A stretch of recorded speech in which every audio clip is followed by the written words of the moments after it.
So, i-share ko lang, upload ko lang tong video ko na to na sobrang tagal na to sa phone ko, nakatinggal. So, kailangan ko na siyang i-delete. So, ayan, andito kami ngayon sa farm, located dito sa Senchu City. So, dito yung mother and father ng employer ko at sabi nila, mamimitas na kami ng orange. So, ayun, excited akong mamitas, pero una namin pitas is lemon.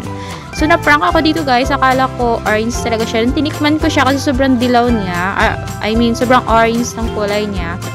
Sobrang sirang-sira yung mukha ko sa sobrang asim. So, carry naman, namitas pa din kami kasi kailangan namin ng lemon sa bahay. Kung ano yung alaga ko is ang hilig sa lemon juice.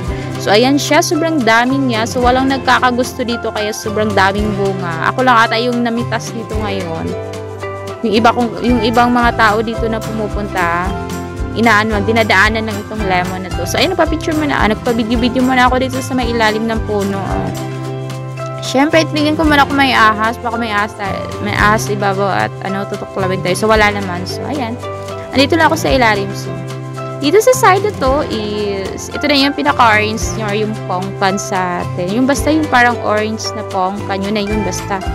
So, dito sa side to, medyo nakakatakot kasi tagilid yung area. So, pag malalaglag ka dyan, huwag kang mag-alala, hindi ka ba naman mamamatay kasi, ayun, mababa lang naman yung bangin niya. So, ayun, namitas na ako at, ayun, share ko lang.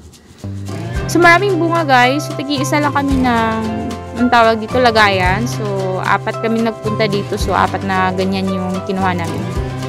So, ayan, mukhang masarap naman. So, ayun, bye! Thank you for watching.